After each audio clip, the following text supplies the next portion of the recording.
വൃത്ത കഥാപാത്രം മാത്രമല്ല, ഞാനിപ്പോൾ ചെറുപ്പം അതുകൊണ്ടാണ് ഞാൻ ഈ ഡൈയൊക്കെ അടിച്ച് നടക്കുന്നത്. ഒരുപാട് പേർക്ക് അവസരങ്ങൾ കിട്ടുന്നുണ്ടാവാം, പക്ഷെ അതിൽ കൃത്യമായിട്ട് ഇത്രയും വർഷമായിട്ടും തളരാതെ ചേട്ടനെ പണിയെടുക്കുന്നുണ്ട്. ഒരു ക്യാരക്ടറിനെ വിളിച്ചിട്ട് ഒരു പടമൊക്കെ വരച്ചതാ ചേട്ടാ ഇങ്ങനെ ആയിരിക്കണം എന്ന് പറഞ്ഞാൽ എനിക്ക് ചെയ്യാൻ പറ്റില്ല.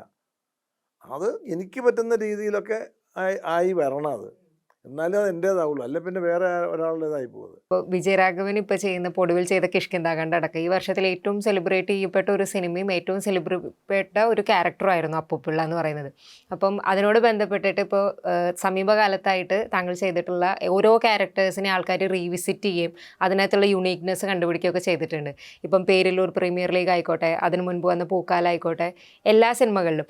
അപ്പോൾ ഇപ്പോൾ പ്രധാനമായിട്ടും വരുന്നൊരു കമൻറ്റ്, വിജയരാഘവൻ എന്തായിരിക്കും അടുത്തൊരു സിനിമയിൽ ചെയ്യുക എന്നുള്ളത് നമുക്ക് പ്രെഡിക്റ്റ് ചെയ്യാൻ പറ്റില്ല എന്നുള്ളതാണ്.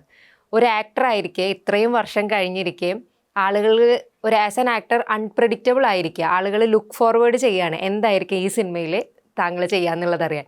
എങ്ങനെയാണ് ആ ക്വാളിറ്റി കീപ്പ് ചെയ്യുന്നത്? പിന്നെ എങ്ങനെയാണ് ഈ ഓരോ ക്യാരക്ടേഴ്സിനെയും വൃദ്ധ കഥാപാത്രങ്ങൾ എന്ന് പറയുന്ന ഓരോരുത്തരെയും ഇത്രയും യുണീക്കായിട്ട്? വൃത്ത കഥാപാത്രം മാത്രമല്ല, ഞാനിപ്പോൾ ചെറുപ്പം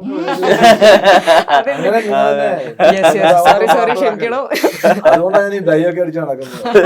അങ്ങനെ അത് മറ്റൊരു വലിയ കുഴപ്പമാണ്, വൃദ്ധം മാത്രമേ വിളിക്കുകയുള്ളൂ, നമുക്ക് എല്ലാം വിളിക്കണ്ടേ. ഇതങ്ങനെ ഞാനങ്ങനെ ചെയ്യുന്നതല്ല, ഇത് ഓരോ കഥാപാത്രം നമുക്ക് വന്നു ചേരുന്നതാണ്. ഇവരെ പോലുള്ള ആൾക്കാരൊക്കെ നമ്മളെ വിളിക്കും, അതല്ലേ ഏറ്റവും വലിയ ഭാഗ്യം. പണ്ട് കുറേ നാളായി 40-42 വർഷമായി നിൽക്കുന്നു. അപ്പോൾ ഇപ്പോഴും ഇപ്പോഴത്തെ ന്യൂജൻ ഇവരൊക്കെയാണ് നമ്മുടെ കൂട്ടുകാർ. ഇതൊക്കെ ചേട്ടൻ അങ്ങനെ വെറുതെ പറയുന്നേ കഥാപാത്രങ്ങൾ വരുമ്പോൾ അങ്ങനെ സാഹചര്യം. ഇപ്പം കൃഷ്ണദാനത്തിൽ ഇപ്പോൾ ഞാൻ ഇന്ന് അഭിനയിച്ചാണോ, ഞാൻ 10 വർഷം മുമ്പാണെങ്കിൽ ആ റോൾ അഭിനയിക്കും. അത് ഒരു ചാൻസ്. അതാണ് സിനിമയിലെ ഏറ്റവും വലിയ ഭാഗ്യം. നല്ല കഥാപാത്രങ്ങൾ, നല്ല കഥയും നമുക്ക് വന്നു ചേരുക എന്നുള്ളതാണ്. അതല്ല, അത് പ്രധാനം തന്നെയാണ്, വന്നു ചേരുക എന്നുള്ളത്. ആ വന്നു ചേരുന്ന കഥാപാത്രങ്ങൾക്ക് വേണ്ടി പണിയെടുക്കുക എന്ന് പറയുന്ന രണ്ടാമത്തെ കാര്യമുണ്ട്. അത് ഒരുപാട് പേർക്ക് അവസരങ്ങൾ കിട്ടുന്നുണ്ടാവാം, പക്ഷെ അതിൽ കൃത്യമായിട്ട് ഇത്രയും വർഷമായിട്ടും തളരാതെ ചേട്ടനെ പണിയെടുക്കുന്നുണ്ട്. എന്താണെന്ന് പറയുക, സെറ്റിൽ ഞാൻ ഇപ്പോൾ ഈ പടം നല്ല പല പടങ്ങളിൽ ഞാൻ കൂട്ടുകാരൻ്റെ കൂടെ വർക്ക് ചെയ്തിട്ടുണ്ട്. അപ്പോൾ ഒരു ലൈനിലൊരു ഡയലോഗിലൊക്കെ ഒരു കുത്ത് കുറവുണ്ടെങ്കിൽ കൂട്ടുകാരന് ഇറിറ്റേറ്റഡ് ആകുന്നത് നമുക്ക് മനസ്സിലാവും. അങ്ങനെ പ്രകടിപ്പിക്കുന്നല്ലേ ഞാൻ പറഞ്ഞത്. അയ്യോ അത് വറീഡാണ്, ആ ക്യാരക്ടറിൻ്റെ ഒരു കുഞ്ഞു കാര്യത്തെക്കുറിച്ച്, കുഞ്ഞൊരു ഡീറ്റെയിലിന് വേണ്ടിയിട്ട് അത്ര എഫേർട്ട് എടുക്കുന്നുണ്ട്, ചിന്തിക്കുന്നുണ്ട്. അത് തന്നെയാണ് അതിൻ്റെ കാര്യം. പിന്നെ നല്ല മനസ്സുകൊണ്ട് കൂട്ടുകാരൻ അങ്ങനെ അതൊന്നുമല്ല പറയുന്നുകൊണ്ടാണല്ലോ അങ്ങനെ പറയുന്നത്.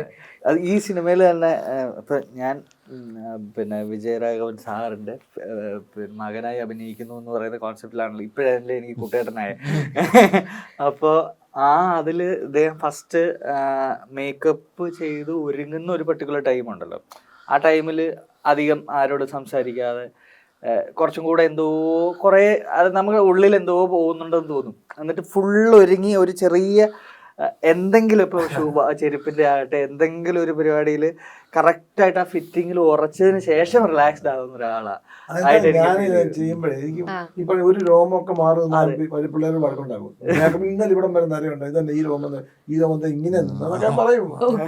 എന്നാൽ എനിക്കൊരു കൂടെ കംഫർട്ടബിൾ ആണ്. ഞാൻ എന്നെ തന്നെ വിശ്വസിപ്പിക്കണം. അല്ലാതെ എനിക്ക് ഇപ്പം ഒരാൾക്ക് ഒരു ക്യാരക്ടറിനെ വിളിച്ചിട്ട് ഒരു പടമൊക്കെ വരച്ചതാ ചേട്ടാ ഇങ്ങനെ ആയിരിക്കണം എന്ന് പറഞ്ഞാൽ എനിക്ക് ചെയ്യാൻ പറ്റില്ല. അത് എനിക്ക് പറ്റുന്ന രീതിയിലൊക്കെ ആയി വരണം. അത് എന്നാലും അത് എൻ്റേതാവുള്ളൂ, അല്ലെ പിന്നെ വേറെ ഒരാളുടേതായി പോകുന്നത്. അതുകൊണ്ടല്ലാതെ എനിക്കൊരു വാശി ഉണ്ടായിട്ടല്ല, എനിക്ക് അങ്ങോട്ട് എനിക്ക് സുഖമാവണം, എന്നാലേ എനിക്കൊന്ന് പറ്റുള്ളൂ. അത് വേറൊന്നും അല്ലത്. അത് ഞാൻ ചെറിയ വഴക്കൊക്കെ ഉണ്ടാക്കും, ചിലപ്പം അങ്ങനെ വാശി വഴക്കൊന്നുമല്ല. വഴക്കൊന്നും